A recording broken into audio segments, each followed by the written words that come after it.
Welcome to The Good Pod, where today we'll be talking about The Good Wife, Season 2, Episode 7, Bad Girls. I'm one of your hosts, Jason Reed. With me, another bad girl, Marissa Garza. Ooh. Marissa, Yeah. you good? Yeah, I'm like the baddest of girls. Yeah, you're known for your bad reputation. You're always getting in trouble with the law. You're always DUIs out the yin yang. I've had these shows with you because like I need to know as much about the law so I can evade it, right? Like not exactly. saying that like in real life, like that is just a thing.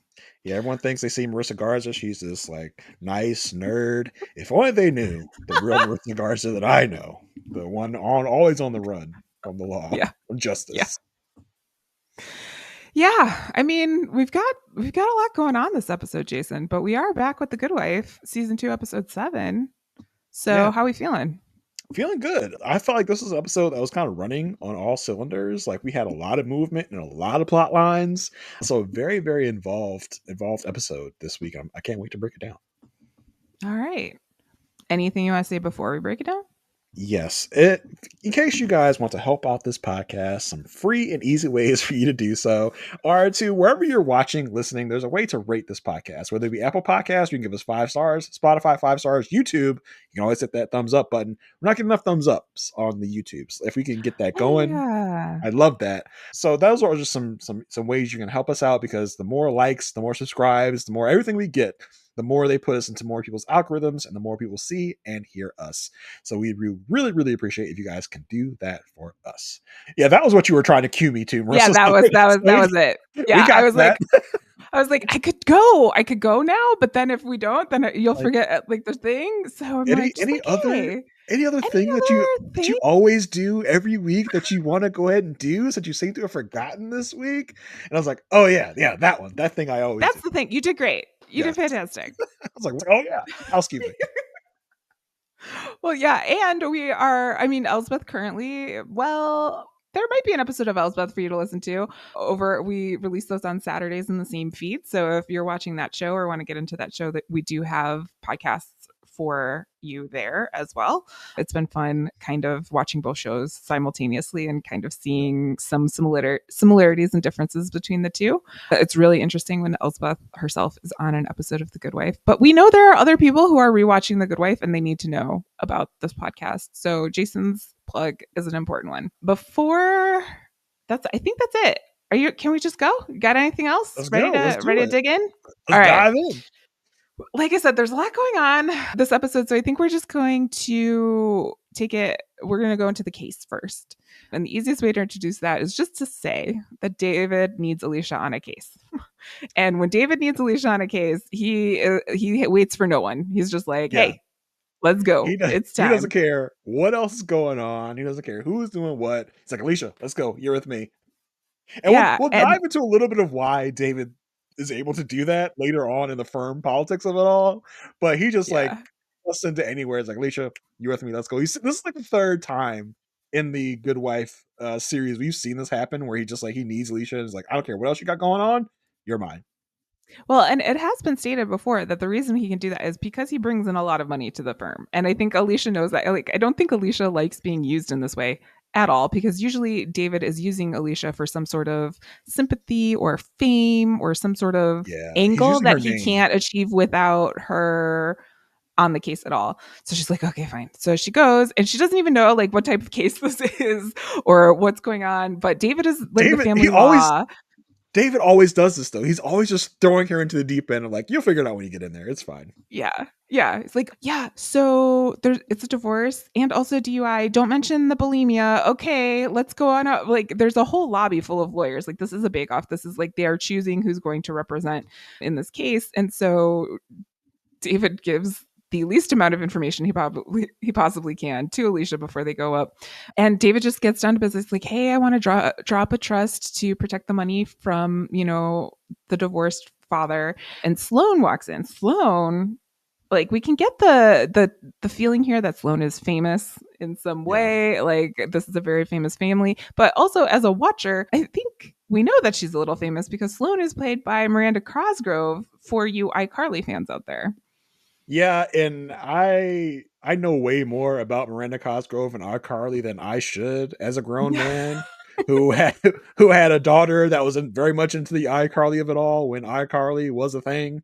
So I see Miranda Cosgrove, I'm like, oh, it's Miranda Cosgrove, iCarly herself. So yeah, that's like, yeah. I mean, I think Alicia spies like some magazine covers that Sloane is Yeah. on. So we get the idea now that Sloane is like this kind of a teeny bopper success. So we know we're dealing with some high celebrity at this point. Yeah. And Sloane's mom is like, Alicia, like, don't you recognize her? She's the wife of the guy that last year he resigned. And Alicia's like, oh my God. Yeah, Like, she's still, like, okay. like, and the mom is just talking like in front of Alicia, like, yeah, it's the husband that cheated on his wife with that prostitute. Like, that's her. That's the wife. That's Like, oh, great. I'm Yeah. just sitting right here. Thank you, like, for just putting all my business out there. Well, and Alicia, in her very like mom, very lawyer, very serious way, is telling Sloane, like, look, you are in trouble. Like Mhm. Sloane was saying, but this was in California and all this. Like, we don't care. Like, this is a big deal. This is your third offense, and also Illinois is not California. Like, these are two different places with two different rules. It looks as though they do end up winning the bake off and are chosen to represent both the mom in the divorce case and Sloane in the DUI. So Alicia is in court arguing about the blood level, and we see on the DA side Renee Elise Goldberry. Geneva Pine. Love me some Geneva. Yes. Every time Geneva comes on, Yeah. I'm like, yeah, it's Geneva. We don't get enough of Geneva because we have to get spawn of Satan Scary. himself, Carrie, butting himself into this. Yeah. I really want to see, like, I wonder if they like each other or if, like, Geneva's like, oh my God, Carrie, shut up. Like, Oh, I'm like, sure. I'm sure most people that I met Carrie is like, oh my god, Carrie, shut up. Yeah, I mean, and I like the argument in court here because Alicia is arguing about the blood alcohol level. She's like, you know what else can affect blood alcohol level? Bulimia. It's like, whoa, like, okay. well, yeah. Well, and also because Geneva's like, they didn't, they did some sort of formula that could Mhm. determine blood level. They didn't do like a breathalyzer or do a blood test or anything. Like, it was some sort of formula to determine the blood alcohol level at that time. And that's when Alicia's like, well, there's some other things going on with her, like bulimia. I was like, oh, the one thing, and everyone, like Sloane is looking back at her mom. It's like, oh no, like this is not what we thought would happen. But don't worry, because no one's going to remember that.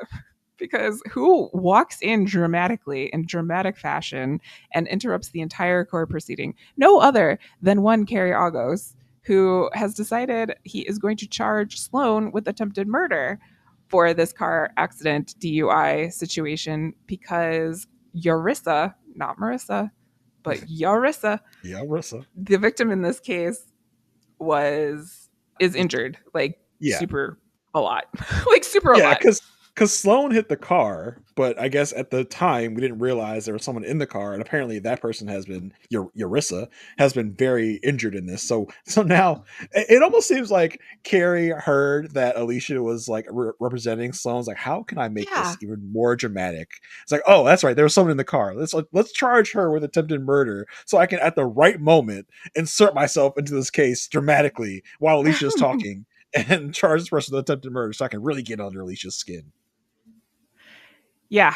Yeah. And I don't put it past him like that. I feel No, like not at that all. is, he has, if Carrie, I feel like Carrie has like a board dedicated to ways to ruin Alicia. Like, he's like, oh, Mhm. that one came up. I can do that one.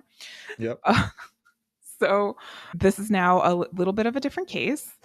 We do see this, which will come into play later, but I did just want to mention at this point, Grace and her friend Shannon end up watching like a Taiwanese show reenactment of this scandal, which I guess was happening at the time, but I recall there were some of these things going on in the aughts, right? Of like there were these little animations that popped up. Like when they said this in the show, I was like, oh yeah, that kind of was a thing back in the day. It was a very short lived fad, but it was a thing that definitely happened. These like crude animations of things. So that definitely rang a bell to me. Now is the friend Shannon the same friend that we saw last season with the with the mother that Jackie sprayed with the hose? yes, This is I that think little girl, so. right? Yeah. Yes, I So think good to so. know that Shannon and Grace have gotten back together as friends and are all good again. Yeah, because this is the troublemaker that Grace got tangled up with last season. Yeah, yeah. And back at the firm, Kalinda has a video, of course, of what was going on at the club on West Illinois Street in the city. And Marissa Morgan, the victim, is touted as the daughter of Greg Morgan, who played on the Bulls from 1999 to 1984, which he's not a real person. But I did not do like my due diligence, which I might after this podcast. I I'm trying to ask myself if there was a situation like this. There was a lot of like bulls going to clubs time, like during that time. I don't know. Well, I I don't know if this mean, is based on anything true. Like that's all. That's what I'm trying to determine, I but would I guess can't not, but remember. I'm sure there have been children of famous sports stars that have gotten in Yes. trouble in this way Yes. plenty. Yes. But yeah, I think it's probably just made out of thin air. Well, and in this moment, like Will and Derek are like, "Yeah, Greg Morgan played on the Bulls," and Diane is like, "Oh Basketball. my god, They're like stop talking." basketball, sports, right? And Diane's like, oh my gosh, these fucking boys, these little boys. The story is that Urissa was intoxicated. She was going to go sleep in her car. At that point, Sloane left. During this, we do see like Sloane and Urissa fighting in the Mhm. video, but then Sloane leaves and rammed her car into Urissa's car 3 times, and then the car itself ended up wrapped around a fire hydrant. After that, this kind of changes the game. So Alicia is going to go question Sloane about it this afternoon. Usually, this would And be David that goes, but because this is much more high profile, a partner is needed to go because the divorce proceedings are on hold. To which Will is like, I'll go. I like Sloane. Like, Will's like, really? Will's like, oh, Alicia's going? I'll go. Time for me and Alicia to spend alone? I got it. I volunteer as tribute to I will spend be alone there. I time will with be Alicia. there. That was after Bond. Derek volunteers, to which David shoots him down, saying, "Don't you have those peer reviews to do?" Which we will talk about in a We'll get back moment. to that. Yeah. But yeah, so Will volunteers himself. So Will and Alicia go question Sloane at the recording studio, and we meet this Corey lady who just like comes up and is like, "Hey, lawyer people, isn't it true that you can't put someone you know is lying on the stand?" And Will's like, "I cannot legally put someone on the stand to perjure themselves." And she's like, "Oh, okay. So it's just like not best to know, like if the person is lying, right? Like that's the thing." It was very weird.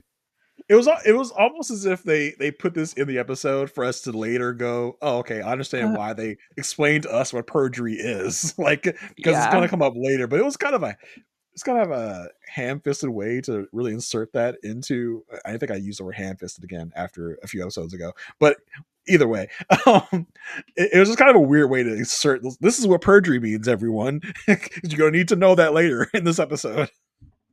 Yeah. At this point, Mila, Sloane's sister, and her mother, Pat. See, I did not write her name down. Paige is the Paige. mother. Yeah. Paige. And Mila and Paige, we've seen before, correct? Yes. So Mila is Emily Kinney, who those Walking Dead fans would know as Beth. As a Walking Dead fan myself, I was like, oh, Beth. Beth's here, everyone. The woman that probably looks perpetually like 15 years old, probably her whole life. I think she's probably in her 30s now. She still looks. And Paige was also in Walking Dead. Now, Paige, Paige and Mila were not in the Walking Dead universe at the same time. This Paige woman, who her name escapes me at the moment, Layla Robbins. Layla Robbins was in the last season of Walking Dead as like the big bad ish. I mean, and she's also in The Boys. Also another bad woman, Mm. bad/good woman in The Boys. If you need a stern looking older white woman, Layla Robbins is the person you call. Obviously, so yeah, these people were definitely noticeable to me. I'll say that. That's good. I mean, I did not recognize them, but except for Beth, on like now that you said that, that connects in my brain. But Mila comes in and she's like, "Hey, yeah, I was at the club." And also you can tell like the parenting style of Paige is like very loose because Mila calls Paige Paige and not mom. Mm-hmm. That's like Yeah. a whole like thing. But Mila says, "I was at the club and Urissa said she was going in the car, going to her car to do crack, and she wasn't going there to sleep." I was like, Well, no, okay. she says she's going to the bathroom to do drugs, not Oh, to her car. So this is more of like a thing to like we didn't know she was going to be in her car because she said she's going to the yeah, yeah, bathroom, yeah, yeah, and yeah, yeah. it's almost like they did this thing with the entourage member, and then it's like speaking of perjury, Mila is willing to commit perjury on the stand if you want. Like here, here, here. And then Alicia and Sloane have a little conversation in the recording studio. We learn that like Sloane isn't really into this whole like persona that she's putting out there, but she recognizes that this is what she needs to do to get out of the Disney ghetto. This is Miranda Cosgrove saying this. But listen, it's very important, right? Because Miranda Cosgrove is not part of the Disney ghetto. She's part of the Nickelodeon ghetto. Yeah, So I so know. it's I so it's know. okay. It's okay for her to say Disney ghetto because she's not part of that. She's not part of that ghetto. She's part of another ghetto. I mean, and this is like, you know, it's a lot. It's very prevalent now and back then of these child stars and Yeah. how like messed up their lives become because they were in this like they were stars when they were younger and how much that affects them going into their adulthood, and this is like a perfect kind of encapsulation of that. So I really like what they were doing here with this, and you know she talks like she has to kind of adultify her image because she was this child star, which is basically what she has to do at this point to Which get any traction. for young girls means to sexualize herself in a Yeah, way exactly. that is appealing to not people her own age. Right, exactly. So I mean, this is kind of like what she's telling me. She's like, "This isn't me. Like, that's not really who I am, but just kind of what I got to do." Yeah, she even says at one point, like, she gets called away by her manager and she's like, gotta go get in costume. Like, she's Hmm. not happy about this. Back in court, the judge puts out a very clear judge. This is a judge we have seen before. I Judge forget his Cuesta, name. baby. I love Oh, me some yeah, Judge it's Judge Cuesta. Quest. He's my guy. He don't take no shit from nobody. I love it. He doesn't. He's like, hey, no live tweeting in court. And you see like Sloane put her phone away. Like she was like Hmm. doing it. They put your Urissa on the stand. Carrie does his usual, like, oh, you were obviously hurt by the situation. Feel so bad for you. But then Will gets a chance to question her. And he has some information that Kalinda brought him saying that Urissa had a fight with someone else. So it's like, you only fought with Sloane, right? Like you didn't fight with your boyfriend. And she's like, that's a private matter. Yeah, well, And yeah, because we did get a scene with Callista, Kalinda, where yeah. where she goes to the club to like investigate what's Yep. going on, and and she goes on an app which very kind of new back in the day called Okay. Four Were you Booth. on it?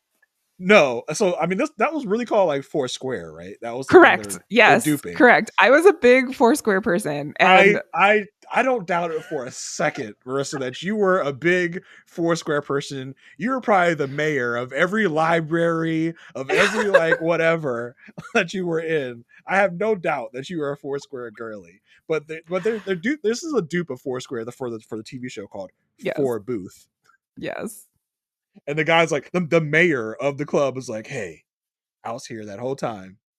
And he's talking about the fight, and then he tells Kalinda, like, yeah, and the other fight. I was like, other fight? What other fight with the Yeah, there's boyfriend? a yeah, yours is fight with the boyfriend. So this is what gets Will to like ask this question about like, didn't you have another fight? I don't know. So Yeah. that was the pertinent information that Kalinda got with her Kalinda ways, because we see Kalinda like making the four booth Her thing. screen name is Hungry 33. She's like, I don't know what to put here. Like, I just put anything. And of course, because it's Kalinda and everyone wants to sile up next to Kalinda when they see her.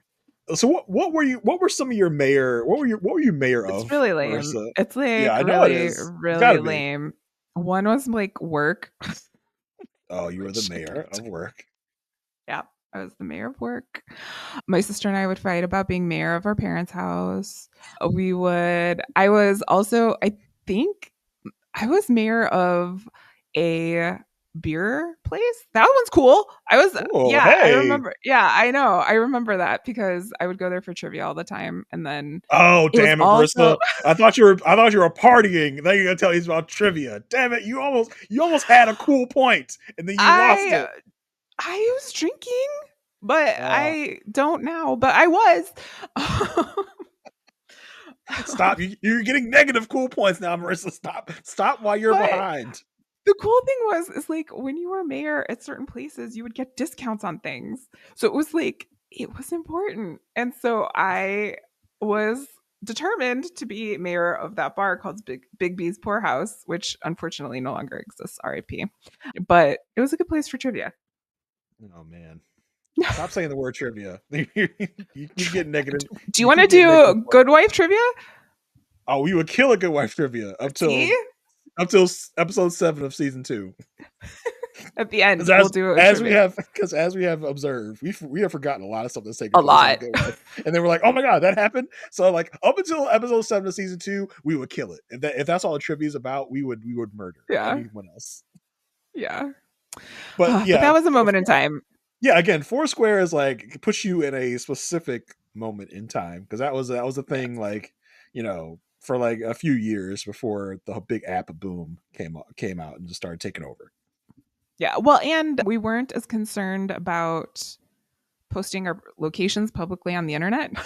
Like, because Yeah, that was the true. whole thing. You would go somewhere, you would check in and basically tell everyone that this is where you were. And you had to be in that place to check in. Like, you couldn't be around the block. You couldn't be at home saying that you'd been there. So it was a very live declaration of where you were. And things have changed since then. It's a little scarier to do that. So yeah, Eurus is on the stand. Will's asking, like, what about this fight with your boyfriend? Carrie is not happy about this. Then they're also asking, because Kalinda had also done some investigation of the parking garage and stuff like that, asking about how paint from a black Escalade, which was the car that Sloane was driving, could have gotten on Eurus's car. Couldn't it be from any other black Escalade in the entire world? And this point, like this, I thought was, I know you love Judge Cuesta, but this was a little like, because Eurissa says, nuh-uh. And he goes, does that mean no? You could just say Yeah, no. And I was like, yo.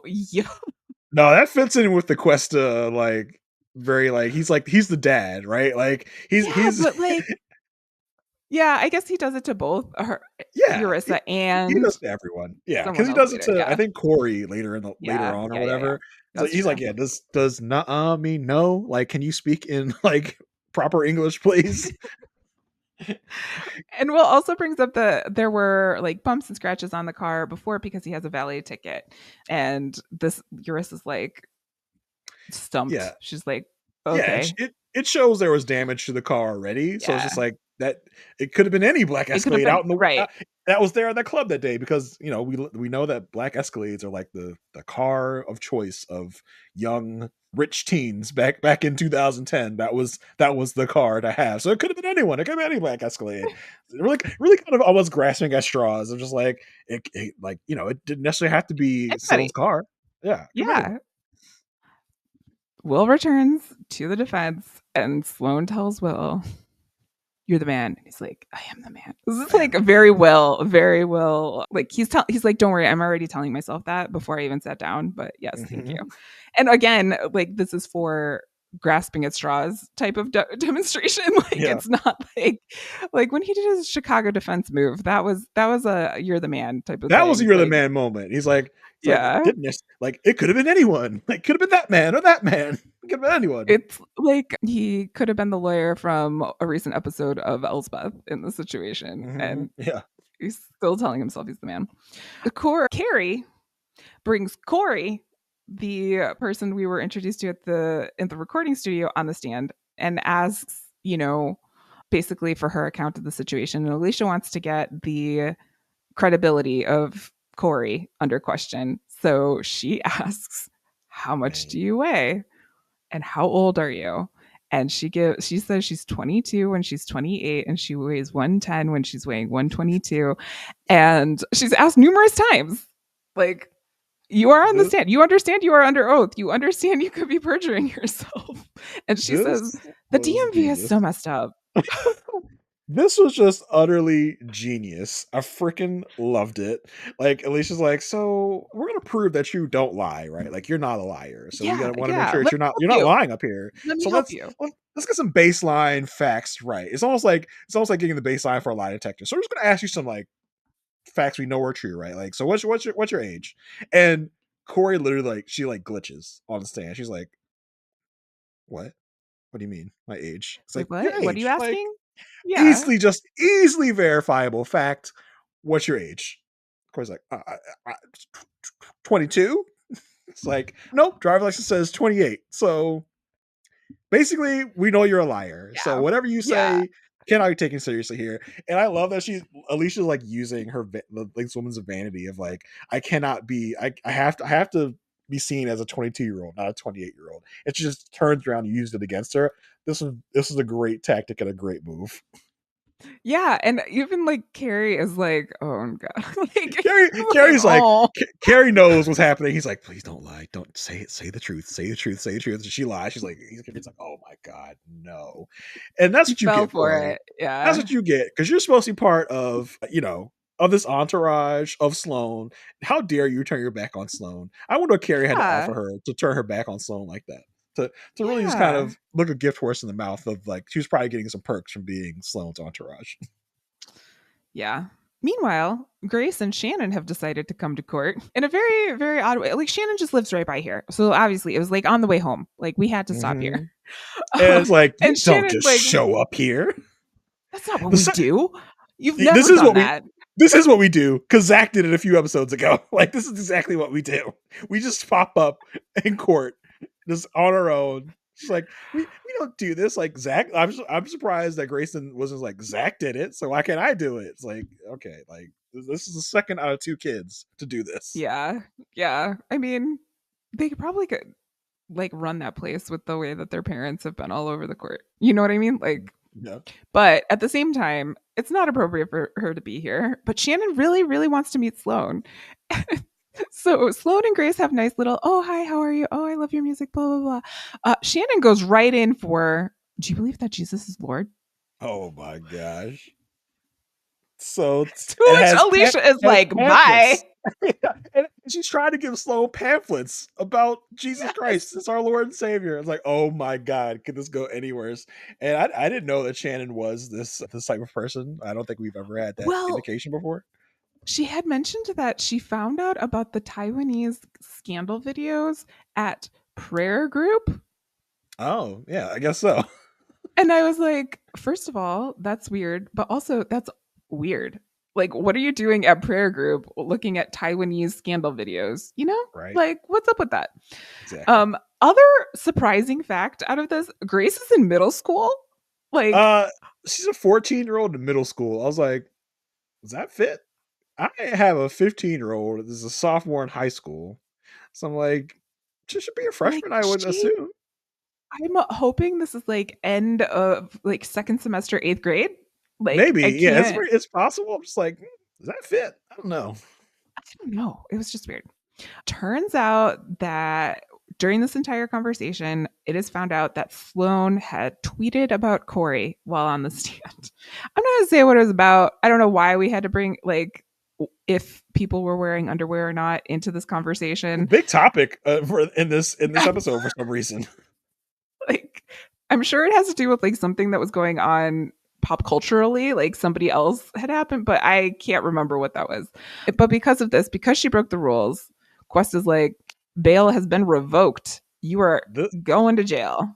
this was the wrong judge to do this to. Like, Yeah. out of all the judges we ever met, Questa is the one that's going to send your ass to jail for live tweeting the trial. Yeah. Kalinda has continued her investigation and has found out that there were 3 escalades at the club that night, and one of which, I hate this. I hate this so much. I hate this with a burning passion of all of the suns. Kalinda found that one of the escalades belonged to a man from Iran, and the man went back to Iran. The man Or from Iran. Iran. The man went back to Iran, and Will is delighted. Will and Kalinda and are gleefully chuckling about the fact that they're about to pin this on some yeah, Iranian man. Like they are going this to is take fantastic. advantage of the Islamophobia in the world. And because she even says, this is what he looks like. How's that for a suspect? And I'm And just they're just like, like they're chuckling, like, oh, oh my God, this is so great. Alicia, for her part, just like, what is wrong with yeah, you two? Like, yeah. what's with Like, you? what? What? Okay. Alicia goes to visit Sloane in jail. She is afraid. You know, she's scared. Mila is not going in to visit her sister. And at this point, their Will is and Kalinda are bringing this new information to Paige and Mila and like asking, like, did you see this man? Is this the man you saw? And of course, Mila's like, yeah, I Like did. it's just like in the the weirdness of the whole perjury thing of like we can't know that you're lying, so don't tell us you're lying. Thing is like, did you see this man Yeah. in the club? Like, as they're like, did Nod, you nod, like wink, wink. nod? Yeah, say yes, say yes. I can't tell you to lie, but like, did you see this man? And I was like, oh, that guy, yeah, totally saw that guy, definitely saw him. Yeah. Yeah. To which at that point, also Paige is like looking at Alicia, like, okay, like, yeah, I'm gonna say that this to save my daughter, basically. Mm-hmm. So they put Mila on the stand. She does mention that Marissa went to the car, and that's when she saw the man that she is identifying at this whole thing. And Carrie at this point is laughing. It's like, this, Because I I can't believe cannot this. believe you are doing this. This is like so low. And it's interesting because Carrie is laughing and will not look at him. Like he is Yep. straight on, like, I cannot look at him. Like he sees right through me. Harry's like, see, this is the viper's nest I'm talking about. This is what you guys do over there. And Carrie knows, if Carrie was on the other side with Lockhart and Gardner, he would be Yeah. he would be right falling in line with us. He'd be like, yeah, I gotta do what you gotta do to to make sure your client's happy, right? Yeah. Don't try me, Carrie. Just Don't like try it with that. me. I see Yeah. through you. Yeah. And in her testimony, Mila mentions that there were sparks coming. Like she went down, she went to go get in the car and she saw sparks in the parking garage, which then will come into Which play in a minute. gives Kalinda her light bulb moment of Yeah. the Yeah. episode. She's like sitting in the back looking at all of her papers, like something's going on. Carrie pulls out some information from a Rolling Stone interview saying, hey, Mila, your sister said that like you always cover for each other. Are you covering for her now? Like, is that what's going on? And it turns out someone was covering for someone because Kalinda relooked at that police report, comes into Alicia's office later and says, it was Mila.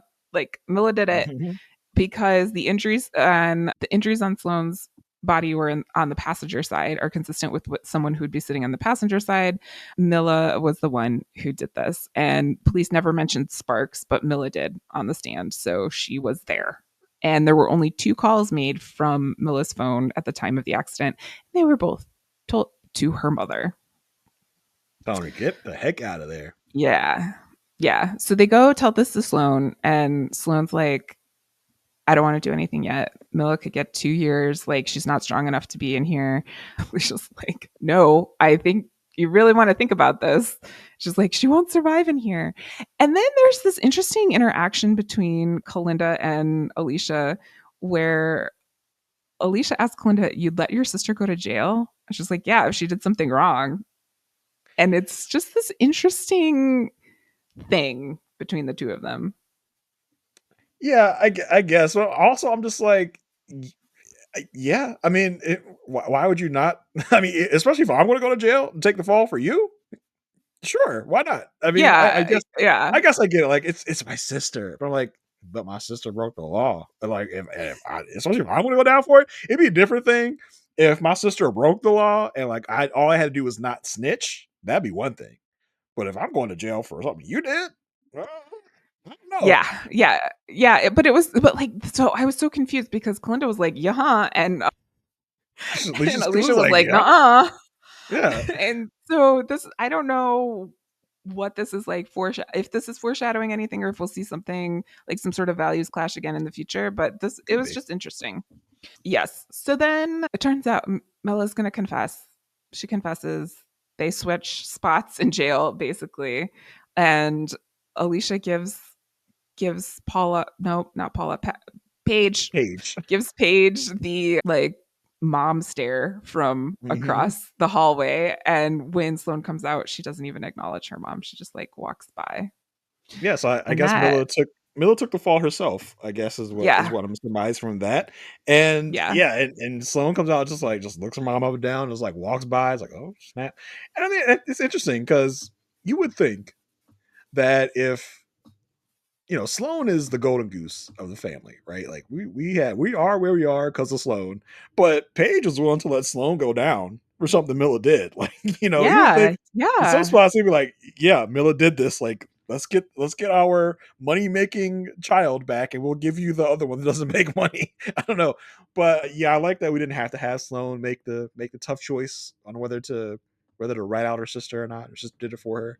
So yeah, yeah, very very interesting case of the week here that we had. Not definitely, is not like a Corbin Blue situation where he didn't have to do anything his whole guest star turn. Miranda yeah, Cosgrove actually had to do some work here, and I think she did it pretty well.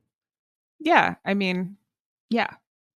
I wonder what other like child stars they will be perusing on this episode or on this season.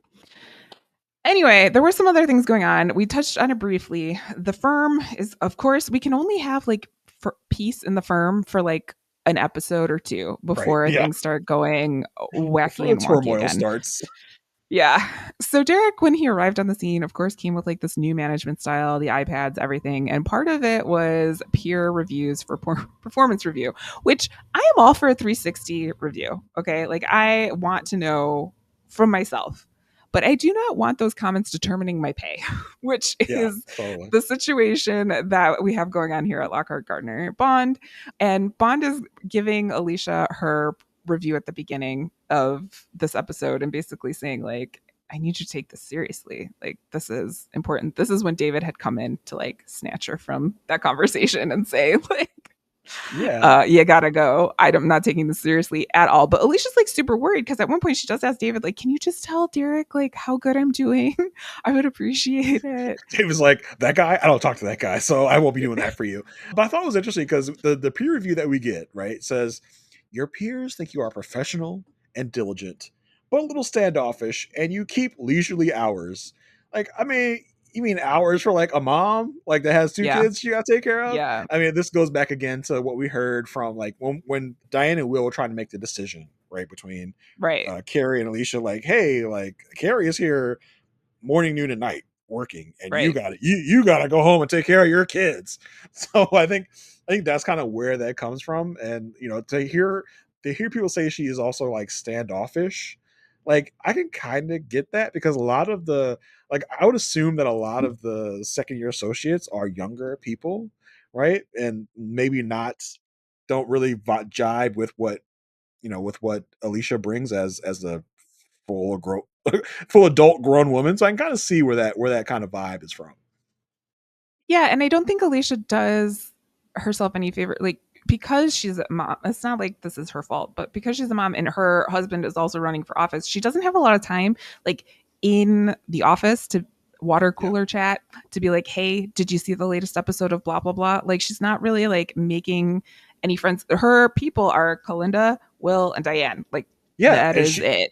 she hangs out like socially kind of with like the partners of the firm, right? And not Right. necessarily Right. going out to bars with the other second year associates. Like kind of like we saw last season with Carrie going out with people and having fun. Alicia doesn't really do that. Like Alicia stays Yeah. on her own with the other grown-ups in the firm, which aren't usually Alicia's peers in this way. So that's an interesting kind of insight to see at this point. Yes. And we've mentioned that Derek has like no, it doesn't talk to Bond, but he also thinks that this like peer review thing is such a joke. Like, Yeah, does David. not Yeah. want, yeah, David does. Yeah.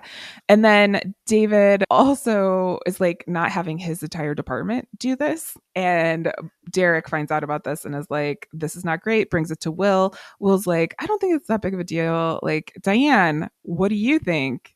And this entire episode, we've seen like Diane like give like make eye contact with David. Yeah. And like later they end up talking in their office together. But Diane sides with Derek here saying that everybody, we're all in this together. Everyone should go under peer review. Yeah, there's a lot of longing glances at each other in this episode between Diane and Will. Like Diane is noticing Will and bonding. Will is Yeah. noticing Diane and David talking. So it's just like Yeah. it's kind of a silent start of a war at this point. And Yeah. Diane's like, oh, I'll show you, Will. I'm gonna agree with Derek. Like, cause remember when you agree with Derek over me a few episodes ago? So now I'm gonna do the same thing to you, and I'm gonna agree with Derek when I'm going against you. It's like, oh, okay. It's like I see what Yeah. we're starting here. I see what's going on. And David does not like this thing that family law now has to go through the peer review. So he goes up and while Bond is giving a peer review, like giving a review to someone, goes into Derek's office and says, "You peer review one more of my people and I'll take your job." And Derek's like, "Your people? They're not my people." And that's when David makes like the actual move to go talk to Diane and say, like, "We should talk. This is Yeah. now a much bigger thing." I love this, like the standoff between Bond and David, where they're just kind of like chest to chest, like, yeah, I'm a peer review people. What you gonna do about it? David's like, I don't think you want to do that, homie, because I got more power than you think I got. And yeah, like you said, like David walks by Diane's office, and then he's probably like, he stops and he thinks, he's like, And did Diane give me a look I think Diane was just giving me? And he like backtracks back to Diane's office, he's like, let's talk. Like, in his Yeah, slithery kind of snaky way, he's like, I got an idea. We gotta talk because about something. even though there's been a merger, even though they bought another floor or whatever, David's department is still the only department that's bringing in money. So he does have a lot of power that I don't think Derek really recognizes, because we learn later that Derek has bigger plans. Derek does Mhm. ask Will, like, do you ever think about buying out Diane? Also, why so many D names?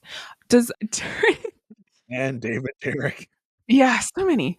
And Will's like, "What?" And Derek says to Will before he leaves, "I'm going to DC for a couple weeks, and when I come back, I'm coming back with something big. I want to build a Chicago DC alliance, a legal behemoth, and I want you Legal to help beef. me." I was like, oh, okay. It's like basically Bond's like, I'm gonna leave for a few weeks. I'm gonna get my people, and we're gonna come back here, and we're gonna do a hostile takeover. Is almost like what I'm hearing here. Is like I'm gonna go get some Yeah. backup, and then I'm gonna come back, and Yeah. things gonna pop off. Let's just say that. I'm like, oh, okay.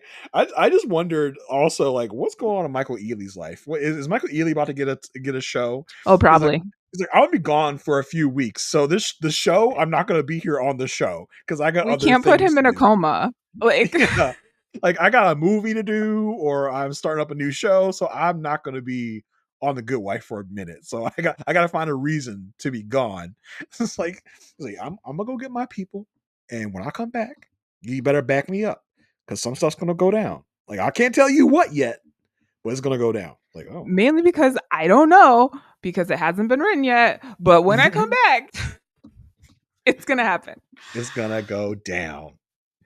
Yeah. Um So again, another legal yeah, war I, I brewing. didn't I didn't know if you want to talk about this in this segment of the podcast, Oh, but there go for was it. that moment. There was that moment that Will and Alicia had when they were like waiting for Sloane to finish up her song, or whatever, where they talk about the peer reviews, and Yes, yes, yes. Will's like, "So peer reviews, huh?" She's like, "Yeah." She's like, "I just don't know. Like, it's a good opportunity for people to denigrate others to in order to get ahead." And Will's like, "Well, I saw your peer review, and you didn't do that. You didn't denigrate anyone." And Alicia and they literally just stare at each other for like 5 seconds. It's just like, oh, like, ooh, it's getting hot in here. Oh my gosh, Yeah, yeah. I mean, yeah, he's still got it for her. Like, they still got it together. It's like, yeah, okay, yeah, we see you, yeah. we see you all. Nothing to bring like couples together like peer reviews. Yeah, peer reviews while listening to a young teeny bopper record a new hit song. Yes, exactly. Other news this episode had to do with the campaign and a little bit of family stuff. So, at the beginning of this episode, the Democratic Party makes a call to meet with Peter, and Peter's like super excited. He's like, "Oh my god, this is so great!" Because the campaign's almost out of money. Like the DNC's getting involved. This is so great. And Eli's like, "Hey, stop talking like that."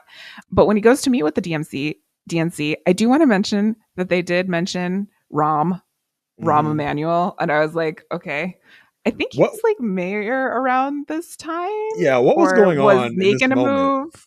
Yeah, they were like referencing something.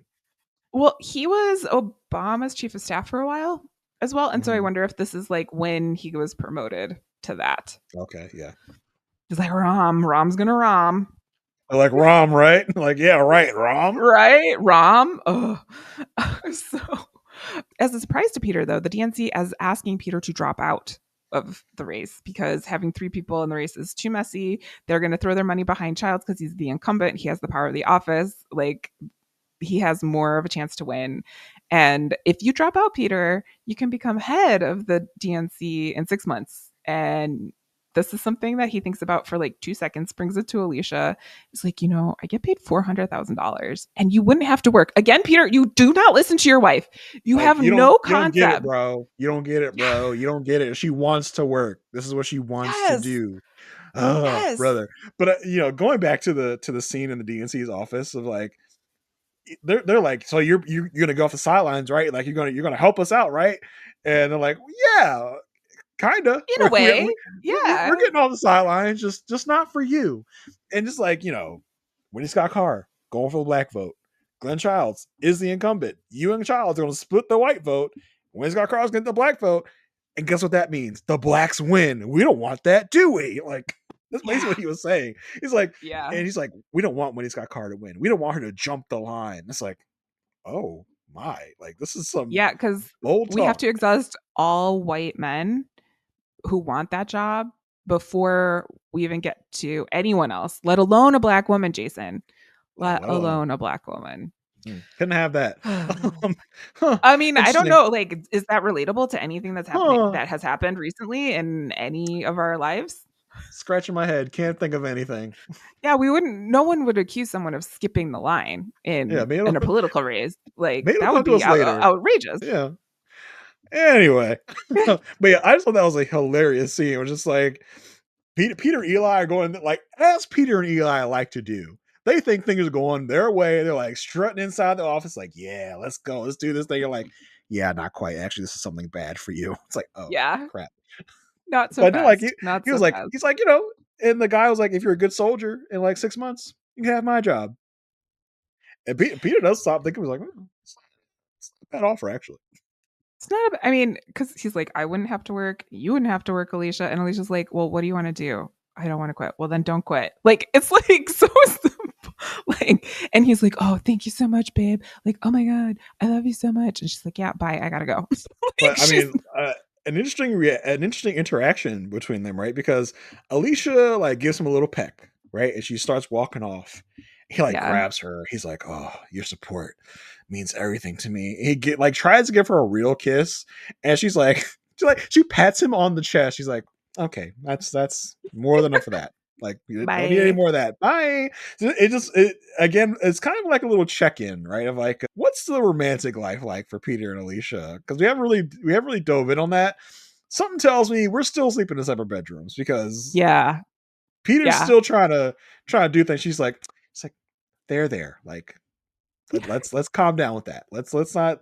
I gave you a peck, and that's where we're at. So stay in your lane. Let's stay in this very like platonic kind of lane right now. I gave you a little peck, so that's what you're gonna get right now. But she is supportive. She's like, if you want to keep running, keep running. Peter's like, Peter says we might have to like put some money into the campaign. Alicia's like, no. Who money? Not my money. She goes, you can make copies at Kinko's if you need to. Like, I don't know where you think you're getting this money from, but not from my paycheck, baby. Not from. I hope she's like has her own checking account and all of her money that she's making from the firm is not tied to Peter at all. I hope. This is my hope. This news though from the DNC puts Eli in a bit of a panic mode, and he goes to visit Pastor Isaiah asking for an endorsement because like look, dude, we really need you to come through because things are not good. Pastor Isaiah's like, no. So then he goes to Pastor Jeremiah, who is Pastor Isaiah's father, and is like, can you help me out here? And it's like, I mean, I could talk to him, but he's his own man. Whatever. Listen, and honestly, Pastor Isaiah, who I don't know if anyone else watches this show. It's called The Old Man. It's Jeff Bridges and John Lithgow is his name. Pretty much like badass, like old assassins, old CIA people. Pastor Isaiah is in that show. He plays another like badass assassin guy. I was like, oh, Pastor Isaiah, it's you. Interesting. It got canceled like last week. Whatever. I just wanted to put that out there because I saw him. I was like, oh, it's Pastor Isaiah. Anyway, We move. Keep Oh, moving. good note. Good note. On the way out from the church, Eli is stopped by Wendy Scott-Carr. And Wendy Scott-Carr says, "Yo, I want to poach you, basically. Like your campaign's going downhill. We could wait, we could not wait, but I need you. I need you to be my campaign manager." And Eli's like, "I'll think about it," but not really. Wendy then goes to the church and tries to get the church's endorsement, talks to Pastor Isaiah, is like, "Hey, I will be in your church. It'll be real. Also, don't forget that like both of our parents worked with Martin Luther King." like, do it for the people. Like, this is a Yeah. thing. You can tell Pastor Isaiah's like, you're doing a little too much, girl. Like you're pandering Yeah. to me. I can see right through you. And seemingly right after that meeting, He picks up the Pastor, phone. yeah, Pastor Isaiah calls Eli, says, "Hey, you got my endorsement." Like, oh, good. Yeah, Eli is like in his phone, right? Like trying to make all of these connections, trying to like save the world or whatever, do all this stuff. It's like, do you still want my endorsement? Yes, yes, I would love your Totally. endorsement. Yes, let's take this. And this is enough for Peter and Eli to go back to the DNC, or for Peter to go back to the DNC and say, like, "You know about that deal? Kiss my ass." Like, you can't just say no. Like, you can't just say, like, no, he has to be I mean, Peter about listen, it. it's Peter we're talking about. Yeah. Eli goes back to tell Wendy Scott-Carr, "No, I'm not going to do this because if I betray Peter, you'll never trust me because what's to say I wouldn't betray you?" Which I have to say, given to where this man's life is now with the traitors, is Yeah, very, very interesting. Very yeah, little totally. interesting parallel. Alan Cumming foreseeing his future. And she's like, I am "Who'd a you I am get?" a faithful, not a traitor. I Yes, am a yes, faithful. yes. Well, Wendy Scott-Carr goes to Eli, "Who'd you get?" And he said, "Pastor Isaiah." She goes, "I don't believe you." And he's like, "Believe." Believe. Like in his like shit-eating grin way, like believe. It was so funny. But this does not turn out well for Pastor Isaiah because it turns out that the church board not happy with this. And I have to ask myself, do you think that Pastor Isaiah was betrayed by his own father to get control of the church again? Because that's how it kind of played That's out. that's what it's looking like is gonna happen. It's like, is the church board about to jump Pastor Isaiah? Because Oh that's my what it god, looks like. it was so like a mafia like takedown or Yeah. something. It was like I mean, and that's so interesting because like we can get into a whole other conversation about like church and how church. the inner workings of church can be, and this really kind of rang true for that. We're just like it almost felt. You're right, it almost felt like a mafia meeting of like, listen, here's what's gonna happen. Here's what's gotta happen. So, and it does feel like Pastor Isaiah is going to get overthrown by his father, and maybe that endorsement we just got from Pastor Isaiah is going to be just yanked away. So I'm very curious to see what's going to happen in the next like time we check in on this plot, because it's like Pastor Isaiah is alone in the sanctuary. His dad comes in, it's like, "Hey, Dad," and then you just see all the other like the church board people like file in. It's like, Like it's am I, very am I much like Scar and the Hyenas, Am I like in about The to Lion King. die? Like, am I about to get jumped? Am I about to get murdered here or something? And yeah, Dad's like, listen, we don't listen here. We don't like that you chose basically to break it down. We don't like that you chose the white man The white over man. the black woman. So it's like that's not going to fly with us, right? Like, so And they Pastor Isaiah's like, "But religion." Like, they're like, but F that. yeah, yeah. And I mean, I think that that's a very true thing that people have to like equate in their lives. Like religion Yes. says one thing, the real world says another thing. How am I going to reconcile this? And one way is to remain true to your faith, which Pastor Isaiah is doing because like Peter like didn't use politics over religion, but Wendy Scott-Carr did. So that's what made my decision go the way it did. Well, his dad is like, "Look, I've been here for a while and I know what needs to happen for our community. And this is what needs to happen for our community." So it was Listen, interesting. Peter, because let's not play. Part of what Peter is doing with Pastor Isaiah He's pandering. is about politics, but he's doing it in Yes. a much more subtle way, right? Yes. Wendy Scott Carr hasn't met Pastor Isaiah until she needed something from him.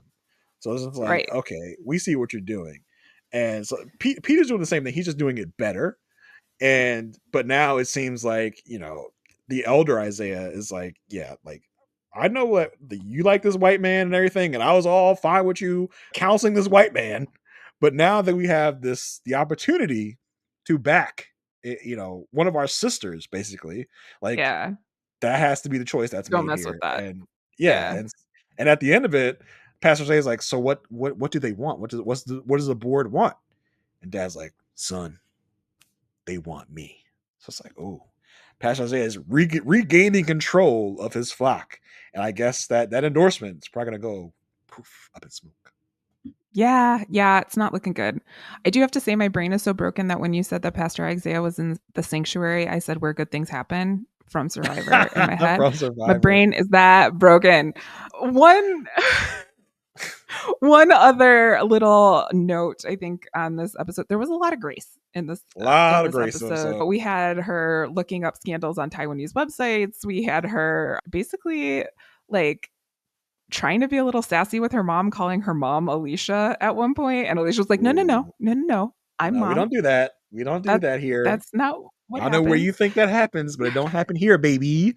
Like, yeah, I liked when Grace was looking up her dad's scandal and on the Taiwanese animations. Like, I did like she was able to laugh at it because for Yeah. whatever reason they decided to give Peter a foot fetish in the Taiwanese animations, and Grace found that pretty funny. It was like, okay, that's cool.